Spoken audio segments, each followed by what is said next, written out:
नमस्कार प्यारे बच्चों। जैसा कि 10वीं क्लास के इतिहास विषय को लेकर अपन लगातार वीडियो लाते रहे।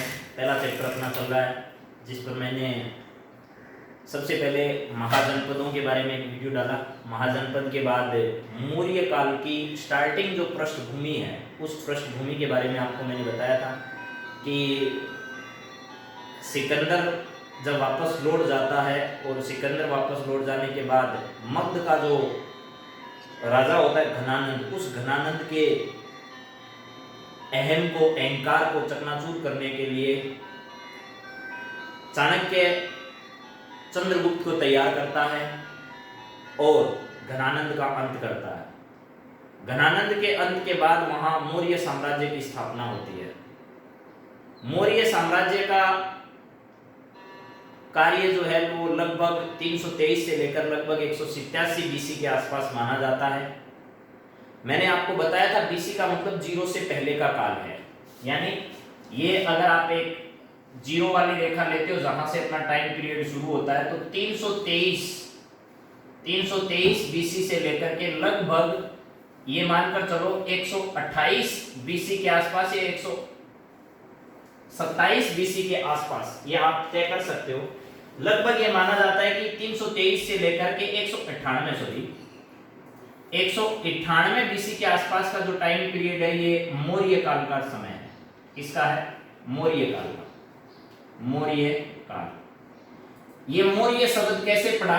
कुछ इतिहासकारों का ये मानना है कि ये जो मौर्य साम्राज्य के जो शासक थे, ये इनका प्रतीक चिन्ह था मयूर, और उस समय मयूरों का जो था वो बहुत महत्व माना जाता है। अशोक के जो अभिलेख लिखवाए थे अशोक ने, उन अभिलेखों में जहां पशु बलि पर प्रतिबंध लगाया गया था, वहीं ये भी वर्णन मिलता है कि अशोक ने अन्य लोगों के तो पशु पर बलि पर प्रतिबंध लगाया था, लेकिन उसके खुद के जो राजकीय रसोई होती थी, उस राजकीय रसोई में प्रतिदिन 2 मोर 1 हिरण की बलि दी जाती थी।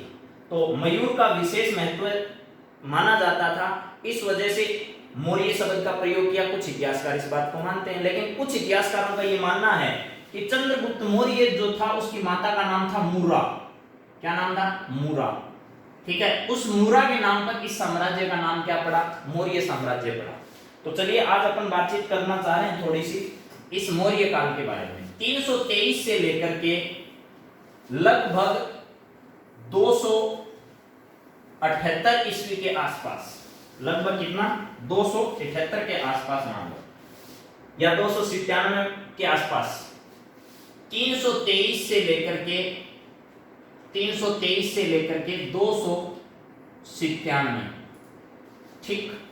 ये जो बीसी का कार्यकाल है, बीसी यहां लिख देता हूं, बीसी यहां, ये चंद्रगुप्त मौर्य का टाइम पीरियड माना जाता है। चंद्रगुप्त मौर्य का टाइम पीरियड माना जाता है, ठीक है। यानी इस समय चंद्रगुप्त मौर्य ने कहां शासन किया था? मगध पर शासन किया था, यह माना जाता है। इतिहासकारों ने चंद्रगुप्त मौर्य के बारे में क्या क्या कहा है, इसका क्या क्या नाम बताया गया है। सबसे पहले तो मौर्य साम्राज्य का प्रथम ऐतिहासिक शासक है, प्रथम ऐतिहासिक शासक है। कौन? चंद्रगुप्त मौर्य। मौर्य साम्राज्य का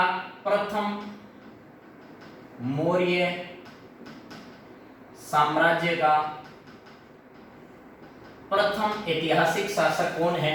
चंद्रगुप्त मौर्य है।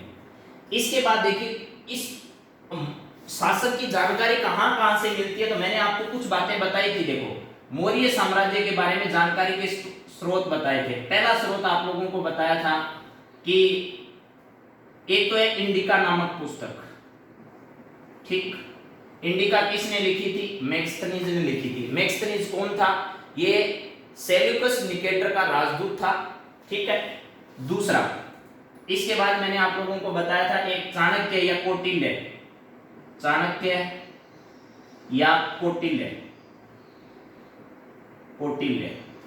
इस चाणक्य और कौटिल्य की एक पुस्तक थी जिसका नाम था अर्थशास्त्र। इसका नाम था अर्थशास्त्र। लेकिन अर्थशास्त्र से इसका कोई लेना देना नहीं। आप ये मत समझना इकोनॉमिक्स की पुस्तक थी, इसका विषय था राजनीति शास्त्र, राजनीति शास्त्र था। ठीक है, राजनीति पर आधारित था ये ग्रंथ, ये ध्यान रखना। और इसकी जो भाषा थी वो संस्कृत थी। ये इंडिका थी, वो थी मेगस्थनीज की, मेगस्थनीज की। चलिए आगे बात करते हैं। इसके बाद आप लोगों को एक जानकारी और होनी चाहिए। अन्य जानकारी के स्रोतों में अगर मैं बात करूं तो एक आता है विशाख दत्त का मुद्रा राक्षस, विशाख दत्त का मुद्रा राक्षस एक ग्रंथ है, मुद्रा राक्षस। आपको यह पूछा जा सकता है कि अशोक या मौर्य साम्राज्य की जानकारी के स्रोत क्या हैं, कहां से जानकारी मिलती है। तो पहला मैंने बता दिया, इंडिका नामक पुस्तक है, किसकी लिखी हुई है, मेगस्थनीज की। दूसरा अर्थशास्त्र नामक पुस्तक है, किसकी लिखी हुई है, कौटिल्य या चाणक्य की लिखी हुई है।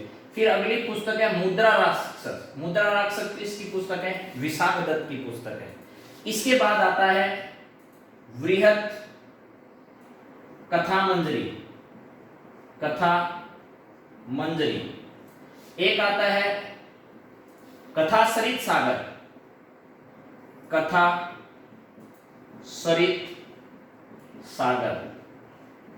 ठीक, एक आगे याद रखना अपने को सिंहली अनुश्रुति है।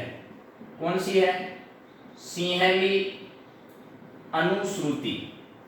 अनुश्रुति का मतलब है ये जो है वो श्रीलंका के, ठीक है, या बौद्ध धर्म से संबंधित कुछ ग्रंथ हैं, जिसमें मुख्य रूप से आता है, एक आता है दीपवंश, दीपवंश, और एक आता है महावंश। ये दो बौद्ध ग्रंथ है, ये मान लेना। कौन से ग्रंथ हैं, बौद्ध, बौद्ध तो आप जानते हो, बौद्ध ग्रंथ।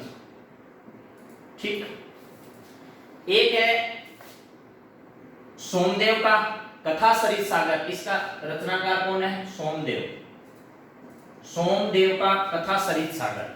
और वृहत कथा मंजरी, वृहत कथा मंजरी है क्षेमेंद्र का, क्षेमेंद्र का।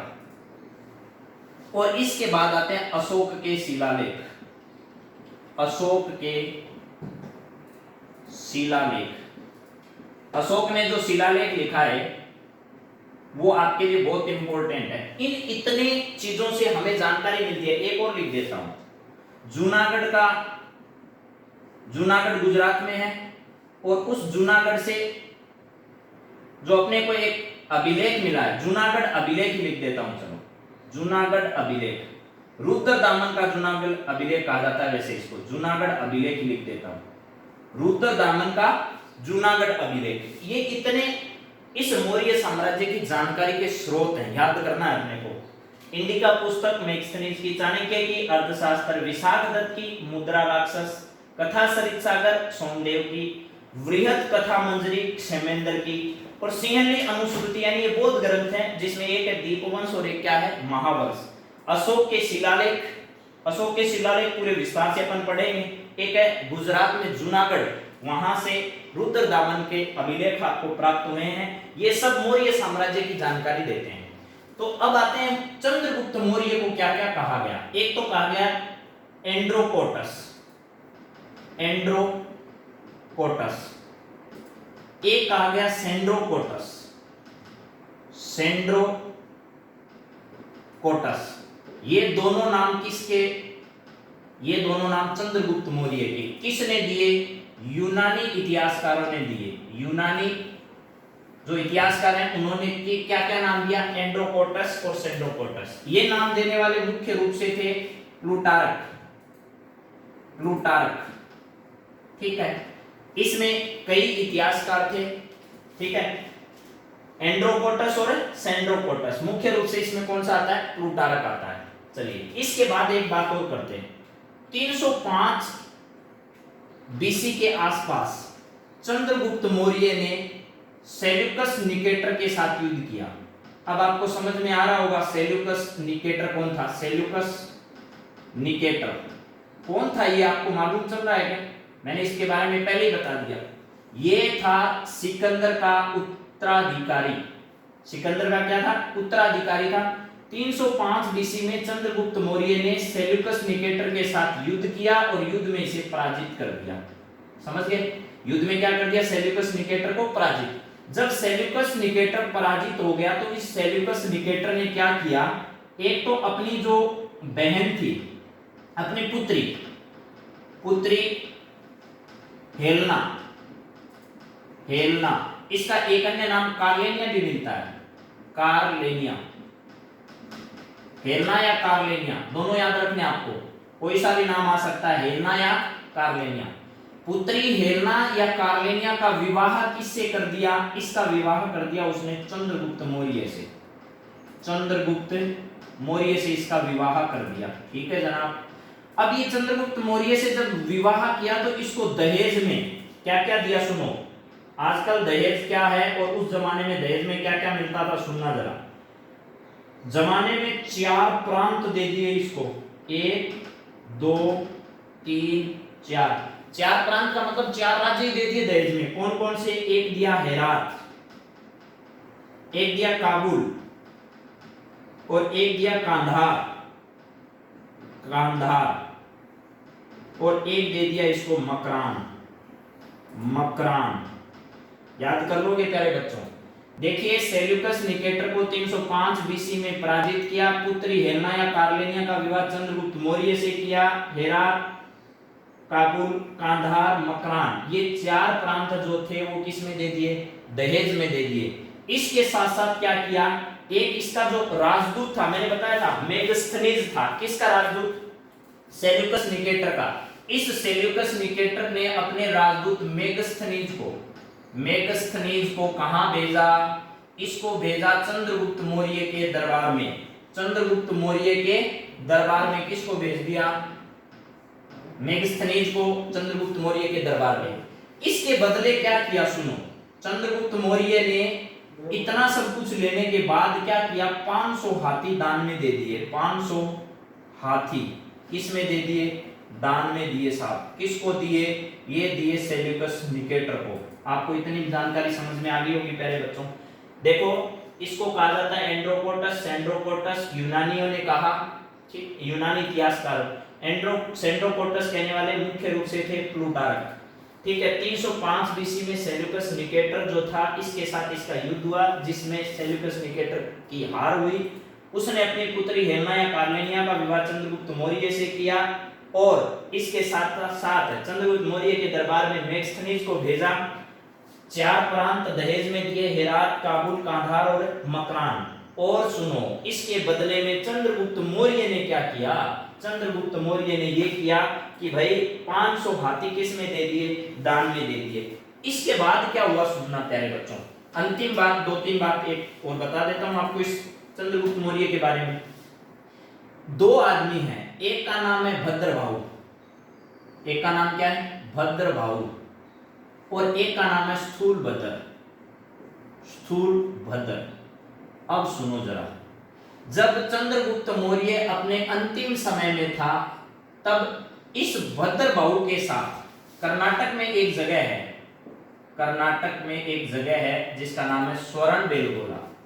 कौन सी जगह है? स्वर्ण-बेलगोला। उस स्वर्ण-बेलगोला नामक जगह पर चंद्रगिरी एक पहाड़ी है। चंद्रगिरी। इस चंद्रगिरी पहाड़ी का संबंध जैन धर्म से है। किस धर्म से है? जैन धर्म से संबंधित है। ठीक है, जैन धर्म से।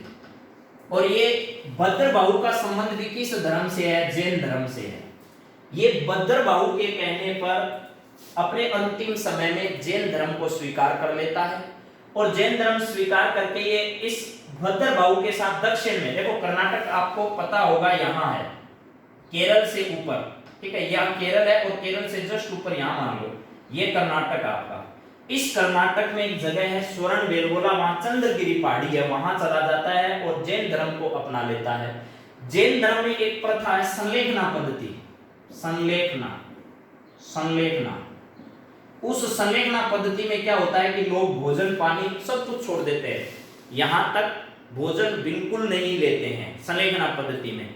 और इस संलेखना पद्धति से अपने प्राणों का त्याग करने की क्या करते हैं, कोशिश करते हैं। कुछ लोग तो इस संलेखना पद्धति को कुछ दिन अपनाने के बाद वापस भोजन ग्रहण कर लेते हैं, और कुछ व्यक्ति जो है वो इस संलेखना पद्धति से क्या करते हैं, अपने प्राणों का त्याग कर देते हैं। तो ये जो चंद्रगुप्त मौर्य है, ये भद्रबाहु के साथ सुवर्णबेलगोला गया, चंद्रगिरी पहाड़ी पर गया, वहां संलेखना पद्धति से अपने प्राणों का क्या कर दिया, प्राण त्याग दिए इसने वहां। उसके बाद क्या हुआ कि ये भद्रबाहु जो है वो भद्रबाहु दक्षिण से वापस आया ऊपर, कहां, मगध मान लो। यहां जब आया तो यहां इसने देखा कि ये जो स्थूल भद्र है, इस स्थूल भद्र के नेतृत्व में कुछ लोगों ने श्वेत वस्त्र धारण कर लिए हैं। क्या धारण कर लिए, श्वेत वस्त्र धारण कर लिए कुछ लोगों ने। अब सुनो जरा, जैन धर्म में आज के दिन दो प्रकार के जैन होते हैं, एक होते हैं दिगंबर, दिगंबर, और एक होते हैं श्वेतांबर। आज होता है ये कब से शुरू है वो सुना, श्वेतांबर, ठीक। ये दिगंबर जो होते हैं वो आप लोगों को बिना निर्वस्त्र दिखाई देंगे, निर्वस्त्र, निर्वस्त्र दिखाई देंगे, और श्वेतांबर जो है वो आपको श्वेत वस्त्र में दिखाई देंगे, श्वेत वस्त्र और मुंह पर पट्टी लगाए हुए दिखाई देंगे आपको, ठीक। तो ये जो कहानी है वो इस चंद्रगुप्त मौर्य के समय से शुरू हुई है। चंद्रगुप्त मौर्य की मृत्यु के बाद भद्रबाहु कहां आता है, वापस यहां आता है, और वापस जब आता है तो ये देखता है कि स्थूल भद्र के नेतृत्व में पहले कोई भी वस्त्र धारण नहीं करता था, कोई भी वस्त्र धारण नहीं करता था, सब के सब क्या थे, दिगंबर थे। जैन में पहले सब के सब क्या थे, निर्वस्त्र रहते थे, निर्वस्त्र रहा करते थे, सब दिगंबर थे पहले। लेकिन जब ये वापस आया उत्तर में तो इसने देखा कि कुछ लोगों ने इस स्थूल भद्र के नेतृत्व में क्या कर लिया, श्वेत वस्त्र धारण कर लिया, और कुछ जो बचे हुए लोग थे वो लोग क्या रहे, निर्वस्त्र ही रहे। तो ये माना जाता है कि इस चंद्रगुप्त मौर्य के समय से जब ये वापस आया तो ये जो धर्म था ये दो टुकड़ों में विभाजित हो गया, यानी जैन धर्म जो था वो कितने टुकड़ों में विभाजित हो गया, दो में, जिसका नेतृत्व स्थूल भद्र ने किया। किसने किया, स्थूल भद्र ने, स्थूल भद्र। इस स्थूल भद्र ने जिनका नेतृत्व किया वो तो कहलाए कौन से, श्वेतांबर, श्वेत वस्त्र धारण करने वाले, मुंह पर पट्टी बांधने वाले। और जो बाकी बचे जिनका नेतृत्व भद्रबाहु ने किया, वो भद्रबाहु के नेतृत्व वाले क्या कहलाए प्यारे बच्चों, वो कहलाए दिगंबर। आज मेरी बात आपको चंद्रगुप्त मौर्य के संबंध में जो थी वो आपको समझ में आई होगी। चंद्रगुप्त मौर्य को कुछ लोगों ने शूद्र कहा, कुछ ने क्षत्रिय कहा, ठीक है, ब्राह्मणों ने इसको शूद्र कहा, बौद्धों ने इसे क्षत्रिय कहा, और यहां तक कि यूनानियों ने इसे सामान्य परिवार में जन्म लेने वाला कहा गया। और विशाखदत्त की ये जो मुद्रा राक्षस है, इस मुद्रा राक्षस में इसे वृषल कहा गया है। वृषल होता है नीचे कुल में पैदा होने वाला। ये कहां लिखा गया है कि नीचे कुल में पैदा हुआ था, ये लिखा गया है विशाखदत्त की मुद्रा राक्षस में। तो आप लोगों को इतनी बातें जरूर याद करनी है प्यारे बच्चों। चंद्रगुप्त मौर्य के बारे में जितनी भी जानकारी आपको याद रखने वाली है मैंने वो सब बता दी है, आप इन चीजों को याद करिए। कल अपन मिलेंगे बिंदुसार के साथ। जय हिंद, जय भारत।